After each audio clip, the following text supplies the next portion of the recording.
Assalamualaikum warahmatullahi wabarakatuh. Waalaikumsalam warahmatullahi wabarakatuh. Bismillah walhamdulillah wa la ilaha illallah wallahu akbar. Allahumma shalli ala sayyidina Muhammad wa ala ali sayyidina Muhammad. NDS berada di sekretariat komunitas pencinta budaya Todaka dan Baskem Yayasan Dakwah dan Ti Bunda Bawi membangun dialektika bersama di malam ini, malam Kamis tanggal 7 Safar 1445 Hijriah bertepatan dengan 23 Agustus 2023. Kita membangun dialogis kerakyatan bersama dengan teman-teman pencinta dakwah dan budaya sebagai mahasiswa yang terus mendalami keilmuan dalam lintas perspektif. Baik, di tengah-tengah kita ada pemikir-pemikir muda seperti Termisi dari Pangkep, ada pemikir muda Haryadi dari Palopo, ada Haji Hasbullah Riau, ada Supriyandi dari Kajang. Malam ini mencoba melakukan peretasan pemikiran tentang gerak laju pesta demokrasi tahun 2024, suatu analisis tafsir pendidikan dan dakwah. Baik, Haji Hasbullah memang dari mahasiswa S3 Tafsir UIN Alauddin Makassar. Kita sangat rindu mendengarkan pikiran-pikiran atau narasi singkatnya tentang seperti apa menangkap laju pesta demokrasi 2024 dalam bingkai keindonesiaan kita, harapan menjadi demokrasi yang terus membangun kerahmatan lil alamin bagi warga bangsa. Seperti apa kita melakukan deskripsi singkat? Baik, terima kasih. Salam NDS. Pemilu masih ada beberapa bulan ke depan. Kira-kira Februari 2024. Sekarang September. Berarti sekarang Agustus ya. Berarti kurang lebih 6 bulan lagi pesta akbar demokrasi Indonesia akan tiba waktunya. Jauh sebelum ini, bahkan sebelum beberapa waktu yang lalu itu sudah bermunculan spekulasi-spekulasi tentang ke depan akan seperti apa Indonesia ini akan dipimpin oleh siapa. Sampai sekarang ini ada 3 calon yang menguat. Ada Ganjar Pranowo, ada Prabowo Subianto, dan Anies Baswedan. Sayangnya hingga saat ini, hingga konten ini dibuat, belum ada satupun dari mereka yang berani menampilkan calon wakilnya. Nah, inilah yang kemudian menimbulkan banyak spekulasi, menjadi multitafsir dalam kehidupan berbangsa dan bernegara. Dan ini juga menjadi materi dari obrolan panjang dimanapun, di warkop, di kelas-kelas, di pertemuan formal non formal. Ini senantiasa menjadi materi pembahasan yang hangat, karena menunggu setiap calon ini menyampaikan siapa dari calon wakil mereka. Wakil ini menentukan akan kemana pilihan rakyat Indonesia, karena setiap paket itu nanti akan terlihat siapa 01 dan siapa 02-nya, siapa presiden dan siapa wakilnya. Ini akan menjadi alasan untuk setiap warga Indonesia menentukan pilihannya akan dijatuhkan kemana. Penafsiran seperti ini akan selalu terlihat hingga batas waktu penetapan calon presiden dan wakil presiden nanti. Sahabat NDS, kita melihat bahwa realita dalam kehidupan perpolitikan kita semakin hari semakin memanas, semakin gregetan kawan-kawan kita yang terlibat di sana.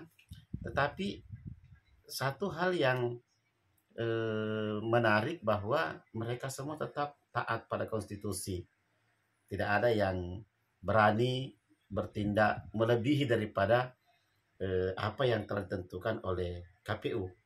KPU memastikan bahwa proses ini akan sampai pada titik Februari nanti dengan melalui tahapan-tahapan sebelumnya. Dan itu pula yang terjadi di negara kita. Jadi meskipun banyak orang-orang kita di sana, warga-warga kita yang penasaran dengan siapa yang akan menjadi presiden dan siapa yang akan menjadi wakil presiden nanti, tapi terlihat tidak ada yang berani menentukan bahwa saya punya pilihan ini dan kita harus memilih tanggal ini, bulan ini dengan pilihan yang sama. Tidak. Itulah demokrasi Indonesia. Terima kasih. Iya, luar biasa ini nih. Jangan malam ini dari sahabat kita Haji Hasbullah, mahasiswa S3 Tafsir UI Ngaluddin Makassar. Ya, mungkin juga hadir tokoh muda kita Haryadi, SPD MPD, kandidat doktor, seperti apa latar belakang pendidikan, konsentrasi pendidikan, seperti apa kita melakukan analisis singkat tentang gerak laju pesta demokrasi di 2024 dalam perspektif pendidikan. Ya, baik, bismillah. Alhamdulillah, wassalatu wassalamu ala rasulillah Sayyidina wa maulana Muhammad bin Abdillah wa ala alihi wa sahbihi wa wala amma ba'd. Ya, berbicara terkait masalah demokrasi yang saat ini terus berjalan, sebagaimana judul yang diangkat terkait masalah gerak laju demokrasi 2024, analisis secara perspektif pendidikan. Kalau saya menyikapi sebenarnya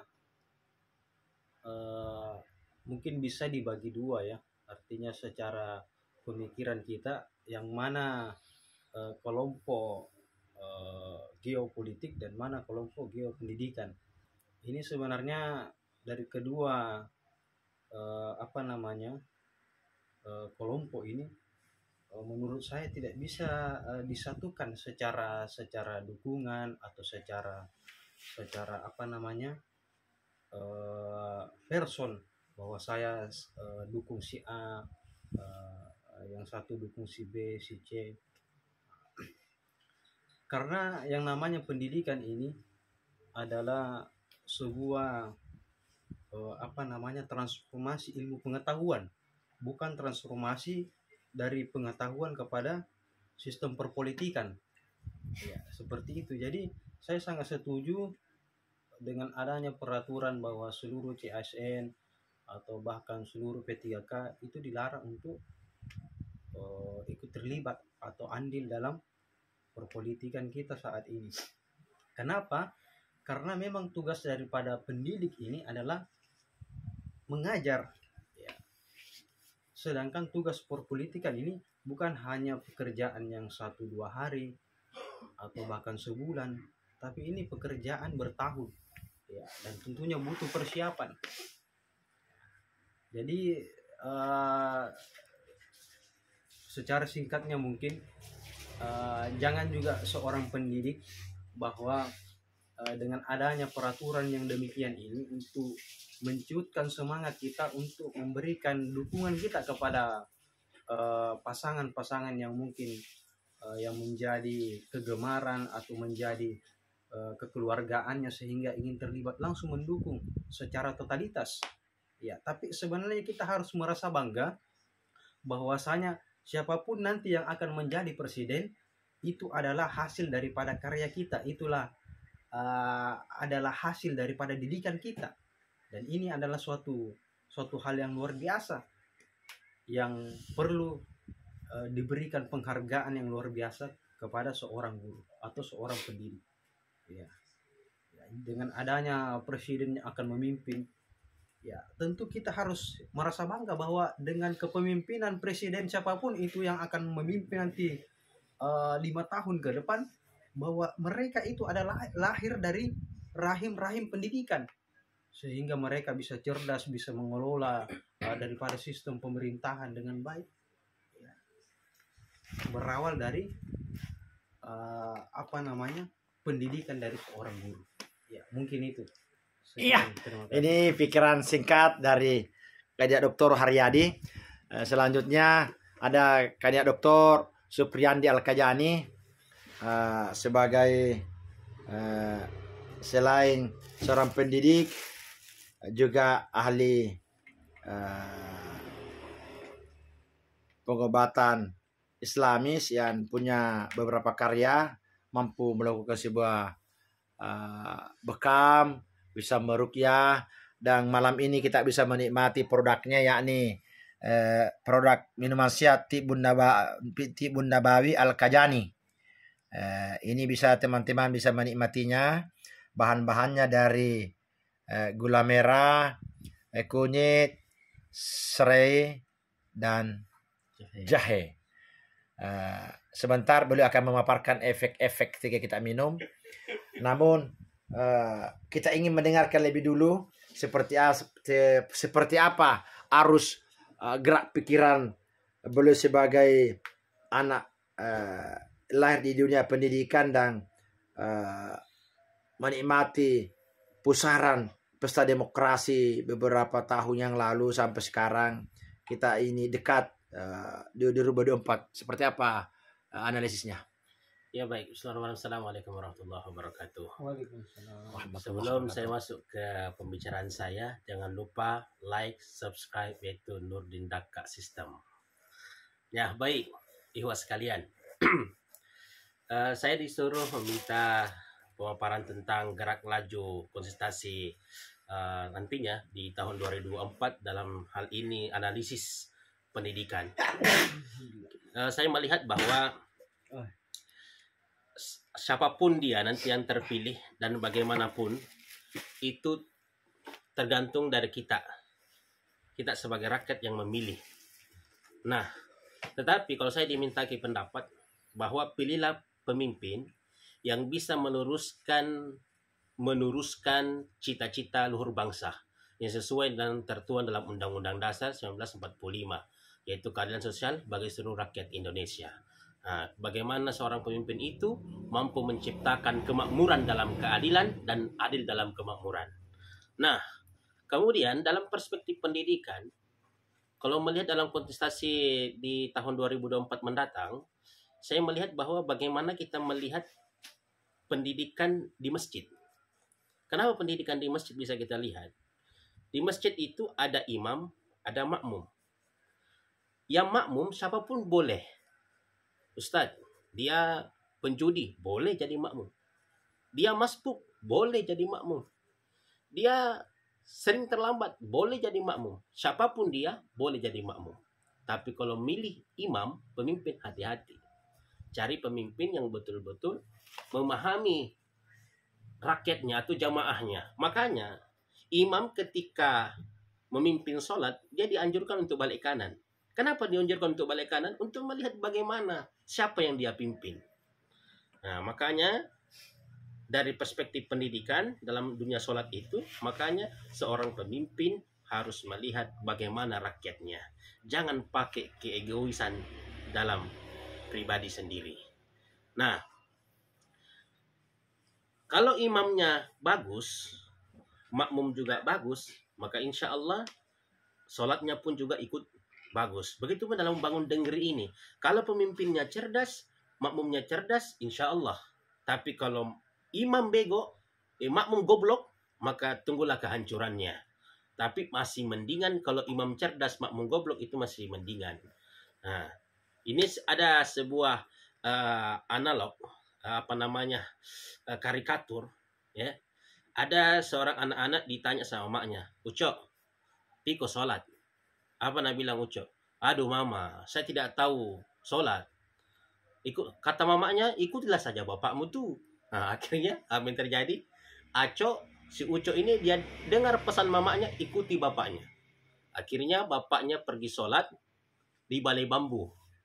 Nah, pas dia sujud, karena sakit, terjepit hidung bapaknya, refleks. Bapaknya bilang, aduh.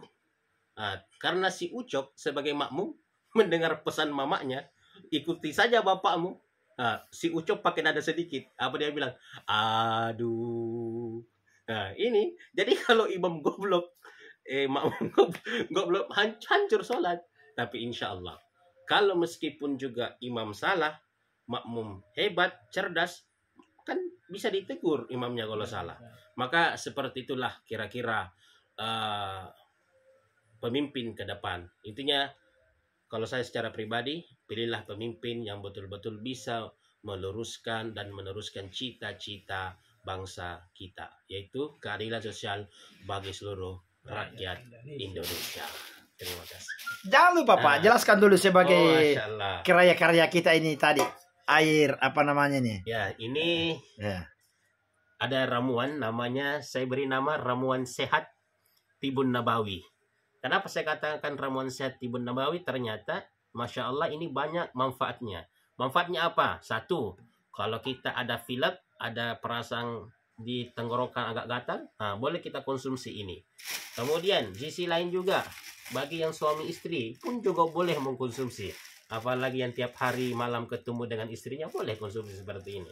Nah, apalagi bisa meningkatkan sistem imun kita.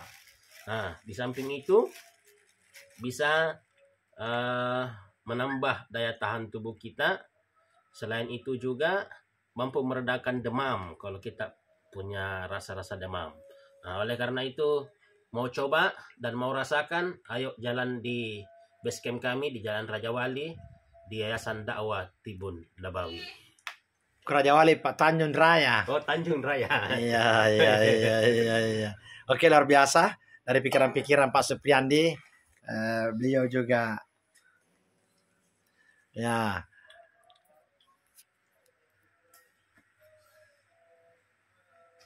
Ya, baik. Terakhir, ini guru saya ini, Ustadz Nurdin. Kira-kira bagaimana kita memaknai sebagai orang dakwah, kandidat doktor komunikasi dan dakwah dan komunikasi terkait dengan gerak laju tahun 2024 dalam hal ini analisis dakwah. Assalamualaikum warahmatullahi wabarakatuh. Waalaikumsalam. NDS berada di Sekretariat Komunitas Pencinta Budaya Todaka sekaligus base camp dari Yayasan Dakwah dan Tibun Nabawi, menangkap judul atau tema dialektika pada malam ini, gerak laju pesta demokrasi 2024 dalam perspektif pendidikan, tafsir dan dakwah. Saya menangkap 3 narasumber tadi, 1 tafsir, 2 pendidikan, dan saya representatif mungkin dari dakwah pada momen ini. Saya ingin berkata bahwa demokrasi yang dikedepankan adalah bagaimana mensejajarkan derajat kemanusiaan dalam satu kebangsaan, satu naungan kebersamaan, bahwa kedaulatan itu ada di tangan rakyat dan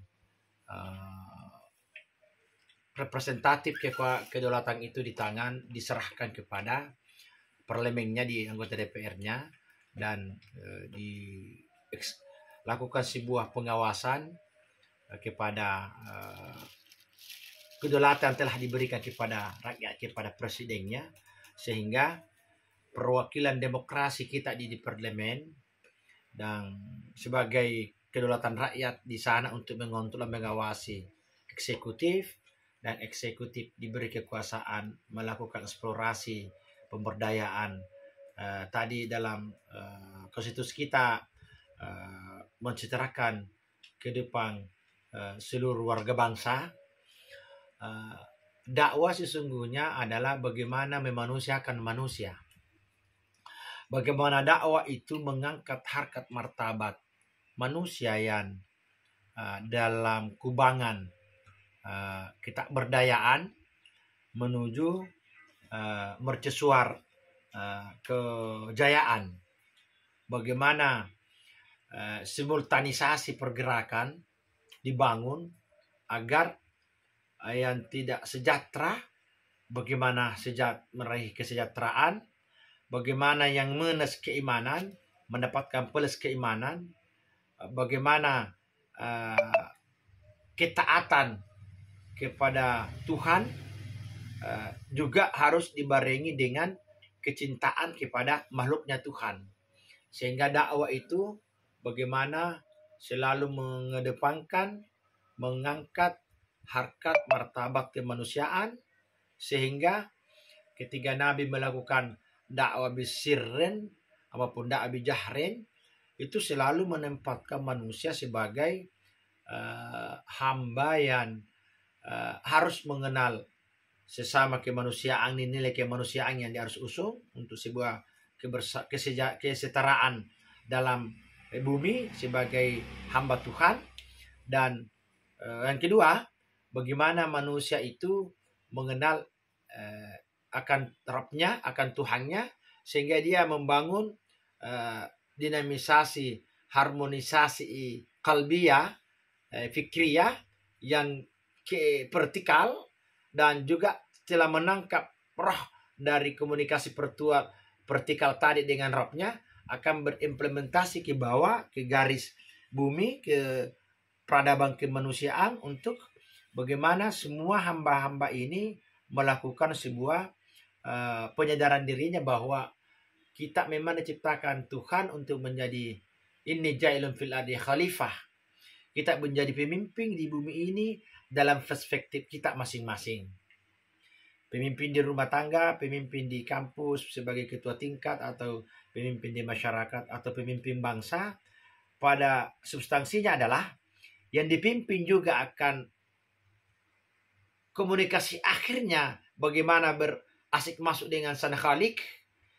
Pemimpin juga komunikasinya adalah bagaimana berlakukan sebuah asik masukan dengan Tuhannya, sehingga titik pertemuan sebenarnya adalah ketika seorang yang dipimpin dan yang memimpin sama-sama menuju kepada Rabbnya, membangun komunikasi cinta untuk mendapatkan hakikat kebahagiaan duniawi menuju substansi kebahagiaan akhirat. Mungkin itulah gambaran singkat dari laju gas demokrasi hari ini 2024. Insya Allah saya yakin bahwa kematangan rakyat Indonesia, sudah beberapa kali pemilihan presiden langsung, pesta demokrasi pasti kita menikmatinya dengan mari melakukan pelmisalan atau berkias seperti pesta perkawinan. Kalau ada sebuah pesta perkawinan, maka yang ada adalah senyuman, canda, tawa, makanan, minuman yang terhidang di mana-mana, pakaian yang indah-indah. Saya mengharap pesta demokrasi 2024 masyarakat Indonesia yang kurang lebih 200 juta ini, yang ada adalah senyum, yang kalah juga bahagia dalam senyumnya, yang menang juga bahagia dalam senyumnya, sehingga titik akhir bahwa sebuah pertarungan memang ada yang kadang ada menang, pesta perkawinan pasti akan berakhir. Dan akhir dari pesta perkawinan, pengunjung pulang dengan kenyang, tenang. Pesta perkawinannya mempelai, kedua mempelai masuk di kamar juga merasakan kesenangan dan kebahagiaan. Itulah harapan kita memasuki pesta demokrasi 2024. Mudah-mudahan semua anak bangsa tercerahkan, terahmati di tahun 2024. Mari kita tutup dialog demokrasi kita malam ini dengan sama-sama membaca surat Al-Fatihah. Mudah-mudahan keberkahan dan surat Al-Fatihah ini dialektika terbangun malam ini, kita terahmati oleh Allah di dunia wal akhirah. Ala sini ya Al-Fatihah. A'udzubillahi minasyaitonirrajim. Bismillahirrahmanirrahim. Alhamdulillahi rabbil alamin arrahmanir rahim maliki yaumiddin iyyaka na'budu wa iyyaka nasta'in ihdinas siratal mustaqim siratal ladzina an'amta 'alaihim ghairil maghdubi 'alaihim waladdallin amin. Salam dari Yayasan Dakwah dan Tibun Nawawi bersama komunitas pencinta budaya Todaka Korwil Sulawesi Selatan. Assalamualaikum warahmatullahi wabarakatuh. Waalaikumsalam.